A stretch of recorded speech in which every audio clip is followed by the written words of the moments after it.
favorite passes is doing knee cut. So I thought I'd show you guys some series and stuff off of knee cut. Okay? So when I've got my opponent on the ground and I want to do knee cut, I like to make sure that when I come in, I try to get my foot super close to my opponent's butt. And when I'm cutting, I'm usually going across their body. So my outside leg, the leg that I'm cutting with, is coming across to the opposite leg, opposite hip, okay? And I want to make sure I get my foot in nice and deep. I like to get into kind of more like a combat stance initially before continuing my pass. I want to make sure that I can get my hand positioning on my opponent rather than just trying to rush through. If I rush through and I don't get my underhook, the person on the bottom will likely get their underhook on me, come up and sweep, and I will have gone from being on the top to now being on the bottom, okay? So I like to think about getting my foot close to the butt. The other component is I don't want this knee coming in and keeping me from being able to do my knee cut. So I aim to keep my elbow and my knee together as I come in and get my hand on her hip, and I'm using this as a wedge to try to force her legs apart so that I can then continue with my cut, okay? So it's important to get this hand on the hip, forearm wedge, and I'm trying to use my shin to kind of flatten this leg down as well, kind of pry it apart because it doesn't feel super great for the person on bottom.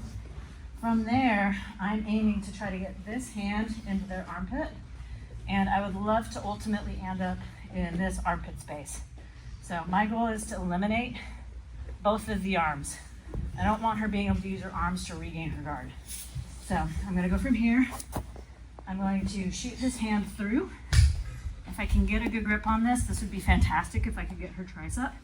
And I wanna come through and I wanna be heavy with my chest on top of her chest so that she can't squirm and move. I've got this underhook as well. Grab the tricep, and I wanna scoot high into her armpit space.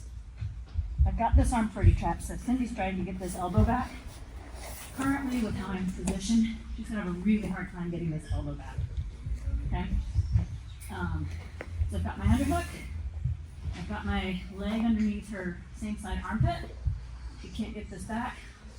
I will pull the tricep up and step pretty high here to keep this arm trapped before I fully turn back into her. Once I turn back into her, I wanna stay high and keep my hip above her elbow ideally, so that she can't get that elbow back. If my butt is up, I create space. She can pull that elbow in, and then she can start shrimping, creating space, and regaining her guard. So I like to really think about getting this arm eliminated in some fashion. There's other moves I do here as well, but this is the one I like to use the most. I can get this really high, stay heavy with my chest on her chest. So I think my sternum to her sternum. And I bring this up really high to trap this arm, okay? I'll show you the importance of this underhook as well, and then we'll try to practice that. So when you're coming in, you wanna step close, hand on the hip, you wanna pry. I gotta get this underhook. If I don't get it, I get lazy and I come here, she's gonna knee bump, underhook, and come up. And this move is completely shot. So once again, I'm coming here, sorry. If I get lazy and I come through and I'm thinking, yeah, I'm on top, she's just gonna underhook, she's gonna come up, and now I'm just going to get back in my position. Okay. One thing to mention, as a smaller player, you do wanna try to be as heavy as you possibly can be and really hold that person down. So one little detail, which might be hard for you guys to see, but I want to at least try to explain it so you can play with it a little bit, is when I get into my pass here and I'm putting pressure on Cindy, I don't want to just be here kind of like loosey-goosey, because this allows her to move, and also I don't feel very heavy probably to her. So I want to be heavy and I want to maximize my body weight. This will go a long ways for people if you're playing against larger players. You can feel a lot heavier than you actually are. So I like to make sure that I get a good grip over the shoulder, and when I get this grip here, I'm actually sort of pulling myself onto Cindy, and I'm trying to like pressure also off of my leg to drive into her. And I want to think about putting my sternum right on her sternum basically, to really be heavy and pressure and slide. And she can vouch that I feel probably significantly heavier here. So when I get my grips, I want to think about hugging my friend, right? Hugging aggressively here, and really putting a lot of pressure to try to, like, almost like you're trying to crush the rib cage. Okay? That'll go a long ways in your passing by just trying to be as heavy as you can be. So once you start getting your grips and once you start getting chest to chest, drive into the person with your legs and your core, and get this grip and pull her sort of basically into you as you also drive her into the mat. Okay? It's something that's probably hard to really see, but it's something that you can definitely feel. Okay? So once you get here and you scoot all the way up into the armpit space, I've got this arm pretty well isolated.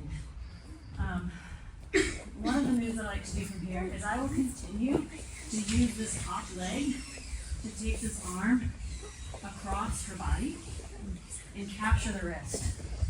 Again, starting from the beginning, we're getting that knee cut, we're getting our underhook, we get underneath the tricep. I'm heavy, heavy, heavy.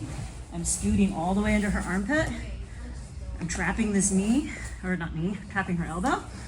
I'm using my hips to kind of still stay heavy and roll this up, feeding the arm across so I can get gift wrap. Scooch back, still try to stay heavy on her. Grab the wrist, feed through to gift wrap. When you're doing your gift wrap, we're doing a reverse motorcycle grip, okay? So I'm grabbing her wrist. Sometimes I'll actually do right at the outside of her thenar eminence, but you guys know that. This part of the wrist, the meaty part, and grabbing my own, and then I'm trying to kind of reverse rev. If anybody rides a motorcycle, you're letting off on the gas and holding here to control that arm. Bring your other top knee underneath her, make a pillow with your leg, all right, cradle her, and then you can begin throwing your legs through, hitting to the back.